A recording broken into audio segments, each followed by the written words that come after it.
2024년 2월 8일 새벽기도회 에베소서 4장 7절의 말씀으로 한 교회 각 사람이라는 제목으로 잠시 은혜를 나누겠습니다. 이제 어제 말씀드리기를 하나님도 한 분이십니다. 곧 만유의 아버지라 했습니다. 하나님은 제한적이지 않고 온 세상의 온 민족의 왕이시라 했습니다. 하나님이십니다. 그리고 우리의 아버지이십니다. 기업을 상속해 주시는 아버지라 했습니다. 우리에게 천국의 기업을 상속해 주실 분이시죠. 주도 한 분이십니다. 소망도 한 소망입니다. 믿음도 하나입니다. 그리스도 아래 지체도 하나라 말씀을 드렸죠. 이제 오늘은 그 한 지체, 한 성령, 한 소망, 한 믿음, 만유의 아버지, 그 하나됨 아래 교회도 하나입니다. 그리고 오늘부터 이제 그런 가르침이 시작이 되는데요. 그것에 대해서 이제 8절에는 구약의 인용이 나오고 9절과 10절에는 그에 대한 해석이 나옵니다. 그 시작으로 오늘은 7절에서 각 공동체, 그 각 지체에게 주어진 은혜에 대하여서 말을 합니다. 이 은혜는 그리스도의 선물과 또 부합됩니다. 또는 긴밀히 연결이 됩니다. 후에 나오지만 이제 선물의 수령자는 이제 교회이고 그 선물에 의해 준비되는 이제 우리가 성도가 나옵니다. 그 선물은 가르치고 전도하는 기능으로 그렇게 교회를 위해 사역하고 섬기는 성도들을 상징합니다. 이제 핵심 단어는 이제 은혜, 선물, 분량이고요. 이것에 대한 주된 동사는 주다입니다. 주다는 수동태이죠. 은혜와 선물과 분량을 주다. 우리로서는 받는 것이죠.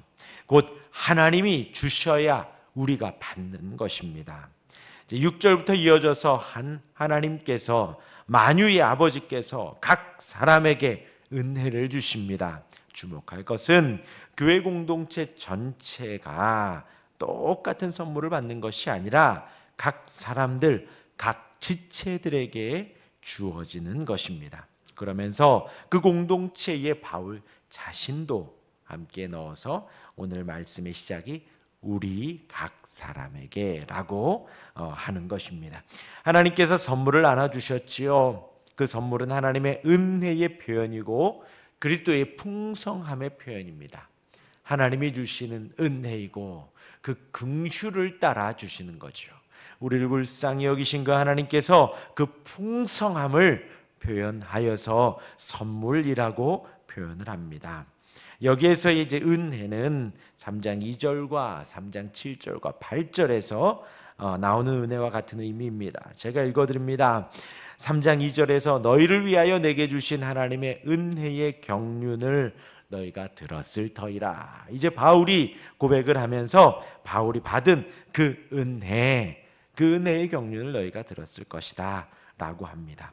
7절에서 이 복음을 위하여 그의 은혜의 역사하시는 대로 내게 주신 하나님의 은혜의 선물을 따라 내가 일꾼이 되었노라.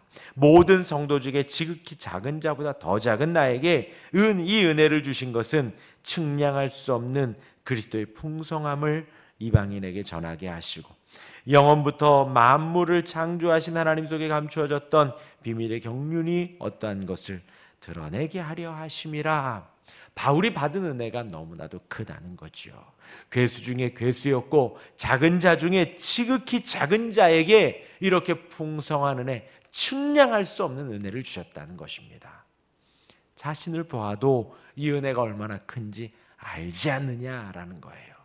교회를 핍박하고 예수 믿는 자들을 죽였고 이제 죽이려 했던 그 바울을 하나님이 하나님의 사도로 세우시고 복음을 전하는 자로 세워주셨다라는 것입니다. 그 은혜가 얼마나 크냐, 측량할 수 없는 그리스도의 풍성함을 받았다는 것입니다. 그리고 그것을 지금 이방인에게 증거하고 있으니 영원부터 만물 가운데 하나님 속에 감추어졌던 그 비밀의 경륜이 드러나고 있다라는 거예요. 하나님의 은혜가 지금 바울의 사역으로 말미암아 하나님이 주신 은혜와 풍성을 지금 증거하는 가운데에 하나님의 경륜이 드러나고 하나님의 풍성하심이 드러나고 그 선물이 드러나고 하나님의 은혜와 능력이 지금 드러나고 있다라는 것입니다. 그 은혜와 오늘 이제 7절에 오늘 읽은 본문의 그 7절에 그리스도의 선물의 분량이 그 선물이 은혜와 선물이 같은 단어입니다. 교회는 주 안에서 하나된 통일된 공동체다라고 계속해서 말을 합니다. 하지만 그 각각의 지체에는 전체의 유익과 성장을 위해 사용되는 특별한 능력을 받았다는 거예요. 그 은혜를 하나님이 주셨고 오늘 본문이 그것을 말하고 있습니다. 각 사람에게 한 사람도 빠짐없이 공동체를 세우는 데 있어서 모든 사람이 중요한 것입니다. 우리가 기억할 것은 하나님이 각 성도들을 부르셨다는 것입니다. 한 소망, 한 믿음 안에서 통일되도록 부름받았지만 지혜로우신 하나님께서 각 성도들, 각각 다른 사람들을 복사한 것처럼 똑같이 만들지는 않았다라는 거예요. 똑같은 그 은혜의 선물의 분량을 주신 것은 아니다라는 거예요.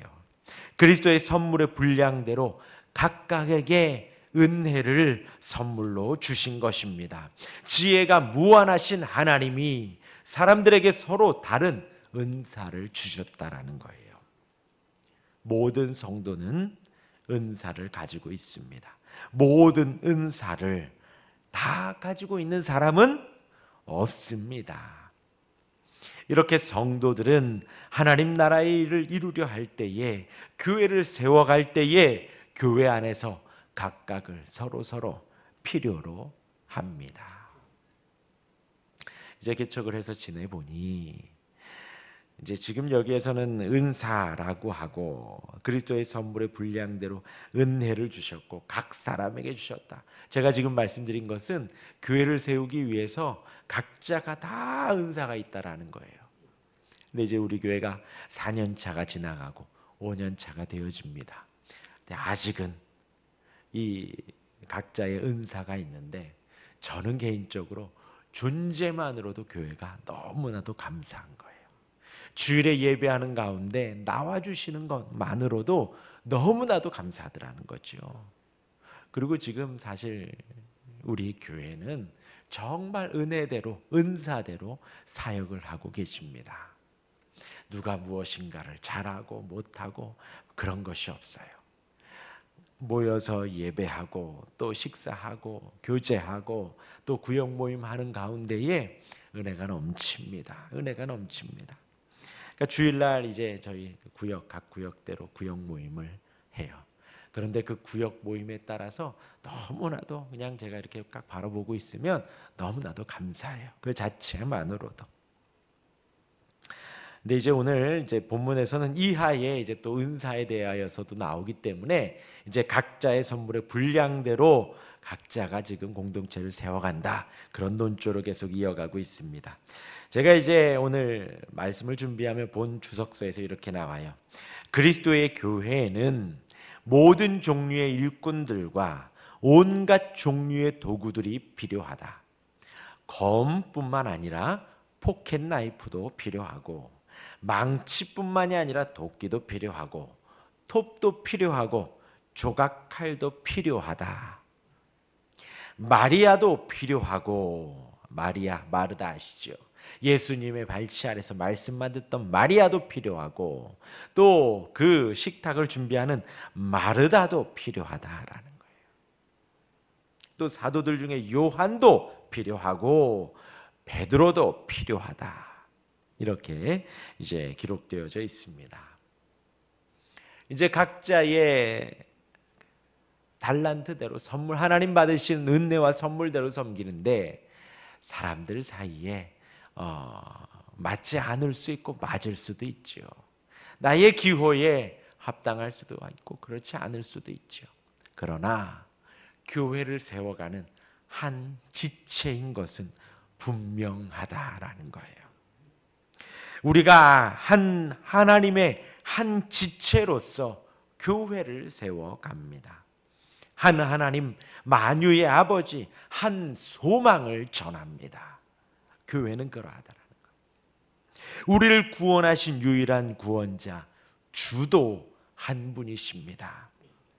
주 안에서 각 사람들은 각자의 은사대로 은혜대로 교회를 세워갑니다. 모든 성도는 은혜를 따라 은사를 받았습니다.